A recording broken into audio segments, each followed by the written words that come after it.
네, 계속해서 우리 요한계시록 강의 말씀 듣도록 하겠습니다. 열린 문의 축복 제목을 가지고 은혜를 나누기를 원합니다.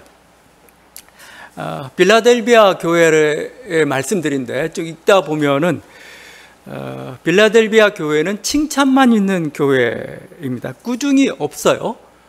회개의 촉구가 없습니다. 반대로 다음 시간에 볼 라오디게아 교회는 칭찬이 없습니다. 여기는 꾸중만 있는 그런 교회입니다. 그런데 보면은 빌라델비아 교회가 7교회 중에 가장 작은 교회예요. 거기 8절에 이렇게 되어 있죠. 네가 작은 능력을 가지고서도 내 말을 지켰다. 작은 능력이라고 표현했는데 도시도 작고 교회도 작았어요. 반면에 라오디게아 교회는 굉장히 크고 부유한 교회입니다. 3장 17절을 보게 되면 나는 부자라 부유하여 부족한 것이 없다 하니, 아주 이 정도면 굉장히 부유한 교회인 거죠.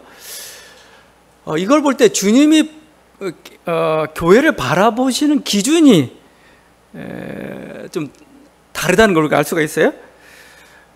주님은 교회가 크다, 성도 수가 많다고 해서 대단하다고 생각하지 않아요. 주님은 교회가 작다고 또 가볍게 대하지 않습니다. 크든 작든 중요한 건 뭐냐면은 그 주어진 현실 속에서 누가 하나님 말씀에 순종하느냐, 누가 하나님의 뜻을 실천하고자 노력하느냐, 그걸 보시는 거죠. 그런 교회를 향해서 하나님께서 칭찬하시고, 아무리 수가 많아도 그렇지 않으면은 하나님께서 경고하시는 게 지금 요한계시 7교회를 향한 말씀입니다. 거기 빌라델비아 교회 이렇게 말씀하시죠. 말씀을 지키며 주님의 이름을 배반하지 않았다. 8절이죠. 그리고 10절에 인내의 말씀을 지켰다. 이렇게 말씀하고 있습니다. 그러니까 말씀을 지킨다, 순종한다. 이게 사실 쉬운 길은 아니죠. 힘들고 외로운 길이죠. 말씀을 지키는 게 그냥 지킨다 만다 이 정도 차원이면 괜찮은데, 말씀을 지킬 때는 손해를 각오해야 됩니다. 지금 가장 지금 문제가 되고 있는 게 우상의 재물 문제잖아요. 제가 우상의 재물 문제를 얘기할 때 이건 단순히 우상 숭배냐 아니면 뭔가 음식을 먹느냐 안 먹느냐의 차원이 아니고 자기 직업과 관련되어 있어요. 자기 사업과 관련되어 있고 친교와 관련되어 있어요. 이걸 끊어야 되는 그 손해를 감수해야 되는 거죠. 그런 손해를 감수하고도 말씀을 지키느냐 이거죠. 말씀을 지키다는 심지어는 박해도 받고 재산도 빼앗기고 순교당하는 그런 불이익도 있어요. 그것도 감수한다는 거죠. 그러니까 말씀을 지킨다는 게 사실은 쉬운 일은 아닙니다. 외로운 길이죠. 그 길을 지금 빌라델비아 교회는 갔던 것이죠.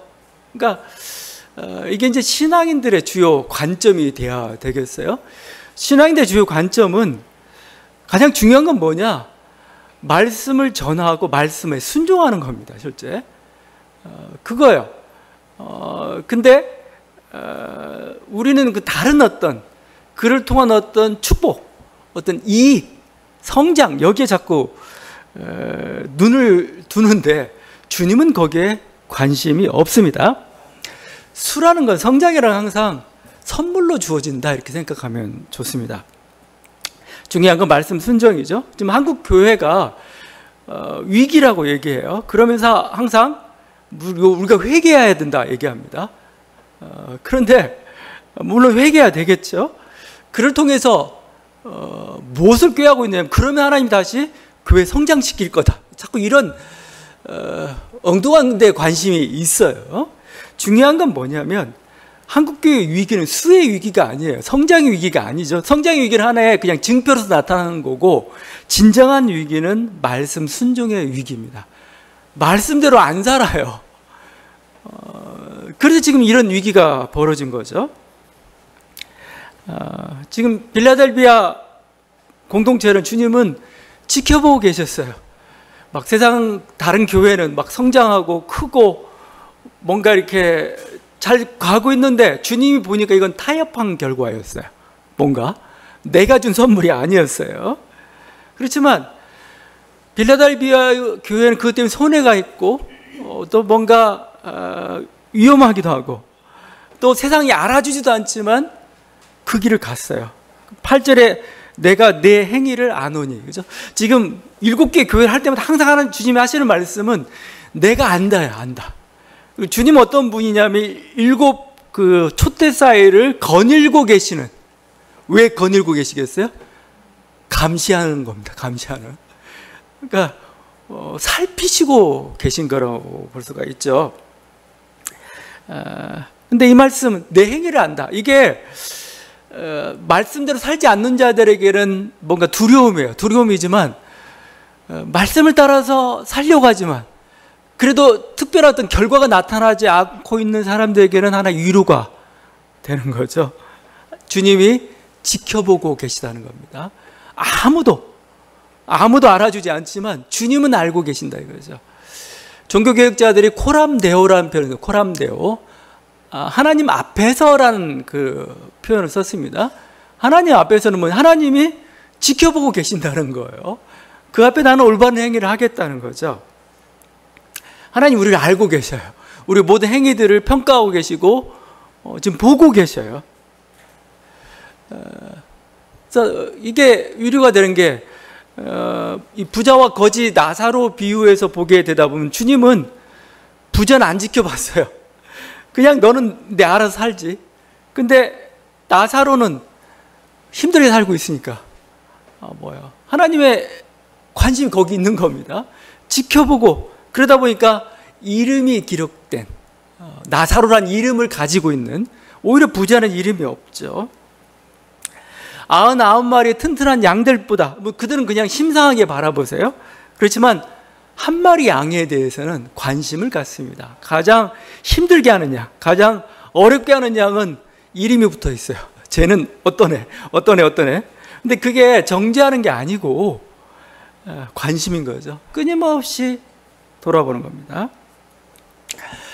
이게 내 행위를 안다는 게 정말 주님의 길을 가고 있는, 그래서 변변한 열매가 없는 그런 분들에게는 정말 위로가 되는 그 말씀이, 주님은 아신다 이거죠. 우리의 남몰래 흘렸던 눈물, 한숨, 주님은 오히려 찬송소리보다는 한숨소리를 더 크게 들으시는 그런 분이세요. 제가 무슨 힘든 일이 있나 라고 이렇게 항상 귀를 기울이시는 그 하나님이신 거죠. 그래서 그 자리를 지키고 버티는 것, 그것만으로도 하나님이 기뻐하십니다. 오히려 하나님 칭찬하시고 내가 안다라고 말씀하고 있어요.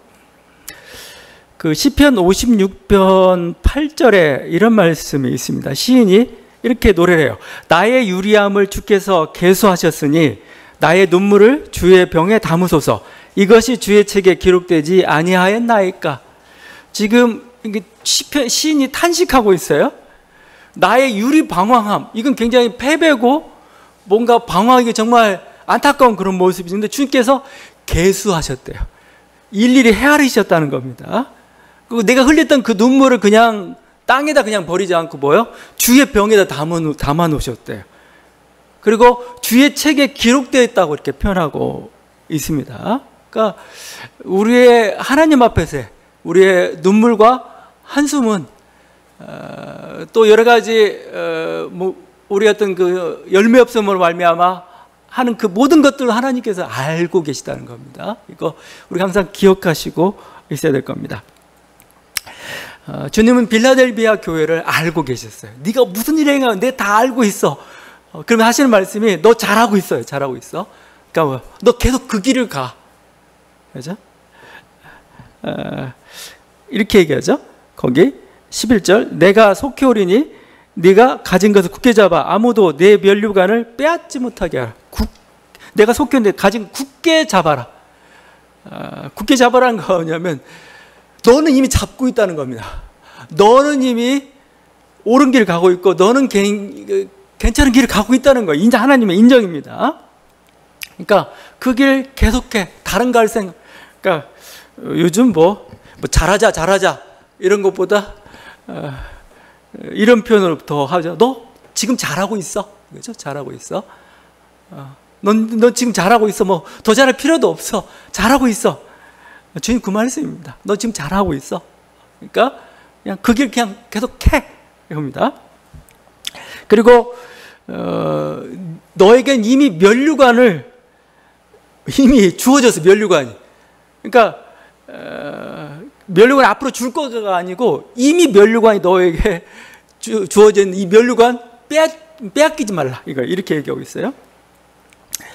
작지만 묵묵히 하나님의 뜻을 순종하는 자유의 면류관이 씌워져 있고, 이것을 볼 수 있는 눈이 진짜 영적인 눈입니다. 그게 크고 화려해서가 아니고, 진짜 진정한 면류관이 여기 있구나. 그죠? 하나님의 뜻을 순종하면서 여러 가지 어려움과 난관이 있지만 그 길을 굳건히 가고 있는 모습, 기쁨으로 그걸 또 가고 있는 그 모습이 보면서 우리는 뭐죠?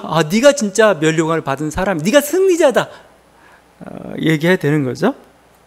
이게 진짜 영안입니다. 영적인 눈이고, 그래서 우리 여러분이 열매가 없다고 해서 내가 한숨만 쉰다고 해서 비하지 마십시오. 왜냐하면 이미 우리 위에 면류관이 있습니다. 하나님께서 우리를 인정하신다는 겁니다. 어느 난쟁이가 있었습니다. 그가 예수님을 믿게 되었는데 자기가 보니까 예수님을 위해서 아무것도 할 수 있는 게 없어요. 그때문에 좀 너무 은혜는 크고 고마운데 어떻게 내가 갚을 길이 없네 해가지고 가슴 아파했는데, 그러다 난쟁이가 문득 생각이 났습니다. 뭐냐면 자기가 잘하는 게 있어요. 그건 뭐냐면 이 난쟁이는 이렇게 이 서커스단에 있었던 그런 난쟁이였던 것 같아요. 두 발로 공을 굴리고 손으로 이렇게 접시를 돌리는 그 재주가 있었습니다. 그러니까 그래, 이걸로 하나님을 기쁘시게 하자, 주님을 기쁘시게 하자라고 해가지고 밤마다 성전에 가서 하나님을 기쁘시게 하는 목적에서 이 두 발로 공을 굴리고 손으로 접시를 이렇게 돌리면서 또 기쁜 마음으로 그 일을 감당을 했습니다. 그러다가 이 모습이 어떤 그 신부에 의해서 이렇게 눈에 띄게 되었어요. 근데 그 신부님이 보고는 깜짝 놀랐습니다. 왜냐하면 그 난쟁이 곁에서 예수님이 서 있는 겁니다. 서 있으시면서 그 흘린 땀을 이렇게 닦아주고 있었다는 거죠. 하나의 우화일 수도 있고 여러 오늘 알 수 없는 얘기들입니다. 그러나 이게 하나의 우화지만 이게 우리들이 가져야 돼. 그죠? 사실 그래요. 우리가 어떻게 하나님을 기쁘시게 할 수가 있습니까? 하나님 모든 걸 다 가지고 계신 분인데 우리가 천천의 수양이나 아니면 내가 가장 소중한 걸 드려도 하나님께는 부족할 거예요. 근데 하나님은 무엇을 받으시느냐? 우리 중심을 받으신 분입니다. 마음을 받으신 분입니다. 네가 나를 사랑하는 마음이 그게 있구나. 그 형식이 뭐든 하나님을 그것을 알고 계신 분, 이렇게 얘기하고 있어요. 빌라델비아의 그 작은 능력과 그 속에서의 충성됨을 알고 있다라고 말씀합니다. 그래서 이 빌라델비아 교회를 향해서 주님께서 열린 문의 축복을 주십니다. 8절이죠. 볼지어다 내가 내 앞에 열린 문을 두었을 때 능히 닫을 사람이 없으리라. 주님은 다윗의 열쇠를 지녔다고 합니다. 다윗의 열쇠가 뭘까? 두 가지인데 하나는 창고입니다. 창고 열쇠. 다윗 시대, 솔로몬 시대 가장 강력했죠. 그러니까 여기는 온갖 보물들이 있죠. 그래서 이 창고를 열어서 온갖 보물들을 상징하기도 합니다. 또한 이 열쇠는 어떤 열쇠냐? 성문 열쇠입니다. 성문. 이렇게 성문을 들어가야 되는데 좀 표현이 좀 그렇지만 하여튼 이 열쇠를 통해서 뭐죠? 문이 열리면 다 들어갈 수가 있고, 많은 사람이 문을 닫고 나면 아무도 들어갈 수가 없는, 결국 이것은 천국 열쇠를 상징합니다. 천국 열쇠. 그래서 다윗 열쇠를 가졌다는 건 뭐죠? 천국은 이 주님께서 열어두신 그 문을 통해서만 들어갈 수 있고, 그 권세를 가지신 문지기, 성전 문지기죠. 천국 문지기. 근데 지금 빌라델비아 교회에게 이 열린 문의 축복을 주겠다는 건 뭐예요? 결국은 선교의 문을 열어주시겠다는 겁니다. 이건 어떻게 보면은 성장의 문을 열어주시겠다는 것과 마찬가지예요. 작은 빌라델비아 교회인데 주님께 주신 축복은 뭐죠? 이제 너희에게 선교의 문을 열어주셔서 많은 성도들이 너희 교회에 들어오도록 하시겠다. 이런 축복이라고 볼 수가 있습니다. 여러분, 선교라는 건 하나의 교회가 해야 될 중요한 본질이죠. 본질이지만 성장이라는 것은 주님께서 하셔야 됩니다. 주님께서 주시는 하나의 복이고 선물이에요. 그냥 인간의 노력으로 되는 게 아닙니다. 그러니까 주님께서 열린 문을 두셨을 때는 어떤 일이 벌어지나요? 정말 대충 해도 돼요. 대충 해도 일이 돼요. 아마 우리 한국교회가 그랬던 것 같아요. 한국교회가 열린 문이 축복에 있었던 때가 언제일까? 아마 저는 50년대 해방 이후부터 90년대까지 1990년대까지 열린 문의 축복이 있었던 때라고 저는 생각이 됩니다. 그래서 해방 당시에는 기독교 인구가 30만 밖에 되지 않았어요. 근데 근 40년 사이에 800만, 그때는 1000만까지도 얘기하고 막 그랬죠. 그건 기적과 같은 성장이었습니다. 놀라운 성장이었던 거죠. 기적과 같은 교회 성장 시기였기 때문에 하나님 열린 문을 주셨던 거죠. 그래서 이때는 교회 간판만 달아도 다 됐어요. 아무리 설교 못해도, 아무리 조직력이 없어도 간판만 달아놔도 그냥 몰려들던 시대, 그냥 되던 시대. 그래서 일단 교회 건물 짓고 봤어요. 교회 건물 짓고 나면은 언젠가 성도 들어오고 모여서 다 짓고 뭐 이렇게 되는 겁니다. 근데 문이 닫히고 나면 그게 쉽지가 않습니다. 문이 닫혔는데 이제는 억지로 뚫고 가려면 얼마나 힘이 들겠습니까? 지금 한국 교회가 이제 2000년대 들어오면서 문이 닫혔다 이런 표현을 좀 쓰고 싶고, 누구는 뭐 선교의 축이 옮겨졌다 이렇게까지 표현을 하고 있는데, 이제는 성장의 시기가 아닙니다. 주께서 문을 닫으셨어요. 문을 조금만 열어놓고 있습니다. 오히려 교회가 비난을 받고 위축을 받는 그런 상황이죠. 이렇게 조금 열렸고 닫혔는데 막 그걸 억지로 열고 들어가려고 하면 힘이 들죠. 그래서 뭐 일반 사업도 마찬가지지만 교회도 100개를 개척하면 결국 뭐 불과 몇 개만 성공하고 또 몇 개는 그냥 살아남고 뭐 이 정도 차원이 되어버렸던 거죠. 결국 그건 뭐냐? 문이 닫혔는데 억지로 하려면 힘들다는 겁니다. 힘들다는 거예요. 다시 열어주실 때를 기다리면서 지금 뭐요? 준비해야 될 때라고 합니다. 저는 이렇게도 표현하고 싶어요. 지금 썰물 때예요. 그리고 배가 갯벌에 탁 처박혔습니다. 근데 그 배를 억지로 막 끌어들려고 합니다. 힘듭니다. 뭐 그렇게 억지로 하면 할 수도 있겠죠. 힘들어요.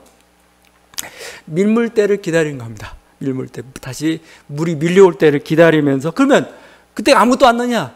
준비해야 되죠. 그물을 깁고 뭐죠? 기본에 충실한 거죠. 그물을 깁고 기본에 충실할 때 뭐예요? 다시 때가 되면 그때서 또 길을 열어가는 것. 그렇죠? 열린 문의 축복입니다.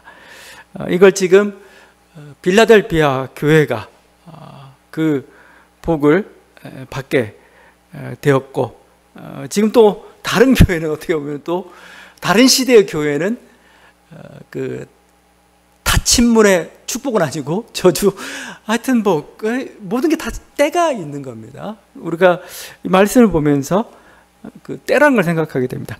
또 하나 우리가 볼 것은 이 열린 문이라는 건 하나의 기도의 열린 문 같아요. 기도의 열린 문. 그 기도도 하나님이 열어주셔야 돼요. 열어주셔야 됩니다.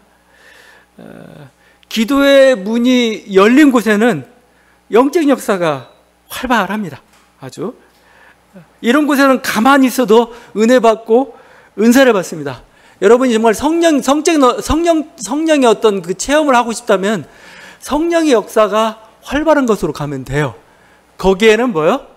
진짜 이렇게 성령이 활발합니다. 성령의 역사가. 제가 아시는 분이 도무지 성령의 은사는 뭐하는 별로 관심이 없을 정도로 굉장히 세상적이고 또 놀기를 즐거워하시는 분이 있습니다. 근데 이분이 젊었을 때 인도 선교를 간 적이 있습니다. 인도 선교를 좀 오랫동안 좀 하다가 오셨어요. 근데 인도 선교할 때 치유의 은사를 받았대요. 자기가 어떻게 당신이 치유의 은사를 받았어? 왜? 지금 우리가 이 아시아권을 넘어서 이제 저기 한국을 넘어서 이게 중국으로 갔다가 이제 중국을 넘어서 이 우리 탄탄대로 하는 그 중동권 그쪽을 향해서 지금 성령이 축이 움직여 가고 있는데 거기가 열렸기 때문에 그래요. 여기가 열렸기 때문에 그냥 가만히 있다가 마치 사울이 그냥 막 갔다가 사무엘 선지자 무리들이 있는 그곳에 갔다가 갑자기 막 성령 받고 예언했듯이 성령의 은사가 이렇게 부어집니다. 그래서 기도의 문이 열린 곳에서는 기도가 힘들지 않아요. 너무 즐겁고 기쁘게 하고 뭐 심지어는 철야 기도도 가능합니다. 근데 기도의 문이 열리지 않으면 참 힘듭니다. 지금 한국교회도 역시 성교의 문뿐만 아니고 기도의 문도 조금 닫히고 있는 것 같아요. 왜냐하면 철야 기도하기가 힘들어요. 철야 기도하는 기회 거의 없습니다. 요즘 못 견뎌요. 못 견뎌요. 그거 뭐 통성 기도도 이제는 글쎄 통성 기도 하면은 한 몇 분 하다가 지쳐요. 허망해져 버렸습니다. 그러면 이때는 어떻게 되느냐? 역시 문이 안 열렸는데 억지로 열려면 힘들어요. 그냥 이때는 잠잠하고 오히려 침묵 기도하는 때가 더 필요한지도 몰라요. 침묵하면서 하나님께서 기도의 문을 열어주시도록, 또 하나님께서 기도의 문을 닫으셨다면은 뭔가 또 뜻하시는 게 있겠죠. 하나님이 원하시는 게 뭔지. 아마 기도보다 행동이 필요하다는 그런 의미일지도 몰라요. 너 기도만 하지 말고 실천해. 아니면 또 이렇게 얘기할 수도 있습니다. 야, 너는 네 힘으로 감당할 수 있어. 네 힘으로 감당해. 그런 사인일 수도 있어요. 하나님께서 기도의 문을 닫으셨다면은 하나님께서 다른 길이 있다는 걸 얘기하고 있는 거나 마찬가지입니다. 우리가 하나님 원하시는 게 뭘까를 다시 한번 곰곰이 생각하며 침묵하면서 들어야 될 때입니다. 그러다 보면 다시 기도의 문이 열리기도 하고 또 그렇게 되기도 하죠. 세 번째로 우리가 말씀드린 축복의 문이죠. 축복의 문. 이 물질의 복도 하나님이 주셔야 되는 겁니다. 제가 그 창세기의 이삭을 보면 느끼는 건데, 이삭이 굉장히 물질적인 축복을 받았죠. 26장에 보게 되면 이삭이 그 땅에서 농사하여 그의 100배나 얻었고 여호와께서 복을 주심으로 그 사람이 창대하고 왕성하여 마침내 거부가 되어 양과 소가 떼를 이루고 종이 심이 많으므로. 이거 예전에 우리 항상 연말에 성경 말씀 뽑기 할 때 항상 놓았을 때 가장 1번으로 사람이 좋아했던 그 말씀입니다. 근데 이 거부가 되고 막 100배가 소득이 늘어나고. 근데 이삭은 천성적으로 이렇게 부자가 될 사람이 아니에요. 이삭은 온유한 사람입니다. 자기 목숨을 부지하기 위해서 아내를 속일 정도로 굉장히 비겁한 사람이고, 우물을 3번이나 양보했는지 뺏겼는지 그런 사람이기도 하고, 또 자식들에게 휘둘렸던 그런, 또 와이프에게 또 휘둘렸던 그 사람이에요. 근데 부자가 됐어요. 이럴 때 쓰는 표현이 뭐죠? 하나님의 은혜입니다. 하나님의 은혜. 하나님이 이렇게 복 주신 겁니다. 물론 우리 노력도 필요해요. 우리 능력도 중요합니다. 그러나 노력한다고 내가 모든 걸 시도한다고 해서 다 부자 되는 건 아니에요. 왜냐하면 내가 노력했는데 그게 적절해야 되는 거죠.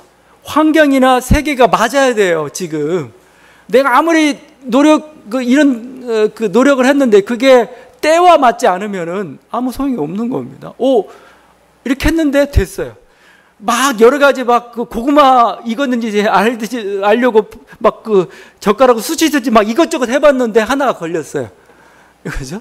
그래서 된 거예요. 그래서 부자 되고 싶지 않은 사람이 다 어디 있어요? 다 부자 되고 싶고 막 그렇습니다. 또 보면 부자 될 수 있는 능력들을 다 가지고 있어요. 어떤 사람 쟤는 어떻게 부자가 됐지? 이상한 사람도 있어요. 근데 부자가 됐어요. 결국 하나님의 은혜라고 볼 수밖에 없습니다. 우리가 항상 감사를 가져야 되는 거죠. 그리고 내가 이런 능력과 달란트를 가지고 있는데 내가 엉뚱한 시대에 태어나고 엉뚱한 나라에 태어나면 아무 소용이 없어요. 빌 게이츠가 아니고 스티브 잡스가 만약 한국 땅에 태어났으면 얘는 천재적인 기질을 발휘를 못해요. 그냥 유색인종 아니면 이주민 이상한 이런 편견 속에서 차별받으면서 그냥 끝났겠지요. 그게 다 우리가 볼 수 얘기하는 그 하나님의 은혜인 거죠. 하나님께서 그 축복의 문을 열어주셔야 그게 가능한 거예요. 그래서 우리는 이렇게 고백하면 돼요. 내가 열심히 해서 하여튼 내가 부유하게 됐어요. 그럼 뭐죠? 하나님께서 축복의 문을, 물질의 복을 주셨군요. 감사합니다. 자, 아무리 했는데도 물질의 복이 안 주어졌어요. 뭐죠? 때가 아니구나부터 시작해가지고 하나님께서 뭔가 다른 걸 원하시는구나. 뭐 여러 가지 여러분 이렇게 다른 식으로 판단하는 게 좋습니다. 왜냐하면 그 모든 권세 하나님이 가지고 있기 때문에 그런 거죠. 지금 하나님께서는 이 빌라델비아 교회에게 여러 축복을 주셨고 이런 은혜들을 지금 부어주니 작은 능력을 가지고 충성했을 때 결국 여러 가지 모습으로 보여주죠. 그 중에 아주 통쾌한 복이 하나가 있어요. 그 9절이죠. 믿음에서 떠났던 자들이 돌아온 복입니다. 사탄의 무리에 속하는 자들이 자칭 유다인이라고 떠들어대지만, 제가 공동번역으로 읽습니다. 그들은 거짓말을 하고 있는 것이다. 그래서 나는 그들로 하여금 너에게 나와서 네 발 앞에 엎드려 너를 경배하게 하겠으며 내가 너를 사랑한다는 것을 알게 하겠다. 그죠? 지금 막 그 유대인의 회당은 정식 종교기 때문에 여기는 보호를 받아요, 제국에. 근데 기독교는 신흥 종교기 때문에 보호를 못 받아요. 근데 나는 유대인이에요. 그러니까 어떻게 해요? 난 유대인으로 돌아가겠어. 회당으로 돌아가겠어. 그래서 돌아간 사람도 있습니다. 근데 그들이 뭐예요? 다시 돌아와가지고 내가 잘못했어. 무릎을 꿇고 내가 너를 사랑한다는 거. 그것을 세상이, 그 사람들이 알게 하겠다. 그죠? 이게 가장 통쾌한 것 같아요. 나를 힘들게 했던 사람, 나를 반대했던 사람이 결국 나를 인정할 때, 인정하고 네가 옳았어, 내가 잘못했어, 이때가 가장 통쾌한 거죠. 그런 은혜를 주겠다 얘기합니다. 여러분에도 이런 그 날이 있기를, 여러분이 이런 은혜가 있기를, 여러분이 괴롭히던 문제나 원수들이 발 앞에 무릎 꿇는 그야말로 드라마 같은 장면이 여러분에게 펼쳐지기를 바랍니다. 그래서 우리는 그날을 상상하면서 걸어가는 거예요. 이렇게 일관성 있게 자기 길을 가는 사람이 결국은 승리합니다. 여러분, 결국 사람들이 존경하에 무릎을 꿇어요. 그 길을 그대로 굳건히 그 원칙을 가지고 살아갔던 사람들, 뭐 인정하든 인정하지 않든 나에게 깨달은 건 이거고 나의 사명은 이거고 나는 이게 옳다고 믿으며 나는 그 길을 가겠다. 끝까지. 그 사람이 결국은 인정받게 되고 그 사람이 존경을 받게 되는 거죠. 그래서 필요한 게 인내입니다. 인내. 우리가 필요한 거. 버티는 거예요. 그냥 지키는 겁니다. 그 길을 계속 가는 거예요. 그리고 주님은 또한 빌라델비아에게 하나님의 성전 기둥이 되는 복을 약속하시죠. 하나님의 성전. 교회가 하나님의 성전이에요. 아시아주에 7개의 교회가 있는데 가장 핵심 기둥이 뭐냐? 가장 센터가 되는 기둥이 뭐냐? 빌라델비아 교회예요. 지금 빌라델비아 교회에게만 하나님 성전의 기둥이 되게 하겠다. 그죠? 그러니까 이 기둥, 이 빌라델비아가 이 교회가 있기 때문에 다른 교회가 무너지지 않은 거였어요. 오히려 이게 하나님의 역사고, 교회도 마찬가지다. 중심을 지키는 한 성도, 한 목회자가 있기 때문에 뭐 교회가 무너지지 않는 거나 마찬가지고, 국가나 한 조직도 마찬가지입니다. 성프란치스코 얘기를 좀 하고 싶은데, 성프란치스코는 중세를 떠받치던 기둥이었다, 이렇게 볼 수가 있어요. 왜 그러냐면 이 성프란치스코가 받았던 소명이나 환상이 다 그걸 지시하고 있어요. 프란치스코는 가난과 청빈의 길을 갔죠. 그리고 선교와 또 고행의 길을 갔습니다. 그 운동을 일으킨 겁니다. 근데 이 운동이 일으켰는데 여기에 대한 여러 가지 우려와 또 사람들이 많이 모이게 되다 보니까 약간 여러 가지 견제가 들어오기 시작합니다. 그러니까 이 프란치스코와 이 형제들이라고, 이들이 로마 교황청을 갑니다. 로마 교황청을 가서 인정을 받으려고 가요. 인정을 받으러 갑니다. 당시 교황이 이노센트 3세였어요. 근데 이쪽은 약간, 이쪽이 이 운동에 극단적이라고 뭔가 부정적인 그런 태도를 취하고 있었는데, 이 교황이 어느 날 꿈속에서 환상과 같은 꿈을 꾸게 됩니다. 뭐였었냐면, 이 성 요한 성당, 옛날 그 로마 교황청, 지금 바티칸 그거 말고 옛날 로마 교황청 있던 그 성당이 있는데, 그 성당이 막 무너지려고요. 무너지고 있는데 누가 한 사람이 그 벽을 이렇게 받치고 있어요. 성 프란치스코였어요. 그 모습을 보고 나서 프란치스코가 우리 교회를 떠받치는 기둥이구나 깨닫고 이 운동을 허락해 줍니다. 그래서 성 프란치스코 수도회가 출범하게 되었던 거죠. 근데 일찍이 프란치스코도 이 환상을 봤습니다. 어떤 환상이냐면 첫 그 부름을 받을 때 어떤 부름을 받았냐면 그 아시시 그 교회에 그 산 다미아노 성당이 있습니다. 산 다미아노 성당이 있었는데 거기서 기도를 하고 있었는데 환상을 보게 됐는데 음성을 듣는데 어떤 음성을 듣냐면 내 집을 고치라라는 음성을 들어요. 내 집을 수리하라. 내 집을 고치라. 다미안 성당 자체가 정말 엉망진창이 된 교회 성당이었습니다. 그래서 이 성당 수리하라는 얘기인 줄 알았어요. 그래서 성당을 열심히 수리를 했습니다. 근데 아니었습니다. 이 성프란치스코와 그 장꽃송이들은 작은 교회당을 고친 것이 아니고 무너져가던 중세 교회를 고쳤던 그런 세웠던 그런 기둥과 같은 그 일들을 했던 것이죠. 여러분, 우리 한 사람 한 사람 이런 기둥과 같은 그런 존재들이 되기를 바랍니다. 주님께서는 그 기둥 위에 우리 이름을 새기겠다. 우리 새 이름을 새기겠다고 말씀하셔요. 솔로몬 성전에 가게 되면은 솔로몬이 성전을 지었는데 거기에 여러 기둥이 있는데 가장 센터에 중앙에 기둥 2개가 있습니다. 그 기둥에 이름이 새겨져 있습니다. 어떤 이름이냐면 야긴과 보아스라는 그 이름이 새겨져 있습니다. 야긴은 그가 세우셨다라는 뜻이고 보아스는 그의 능력으로라는 뜻입니다. 결국 하나님이 세우셨다. 하나님의 능력으로 뭐 이런 뜻을 가지고 있죠. 그 이름이 그 이름이 새겨졌어요. 그래서 야긴과 보아스라고 하는데 이 강하고 능력 많으신 하나님이 세우셨던 고백이 담긴 그런 기둥인 거죠.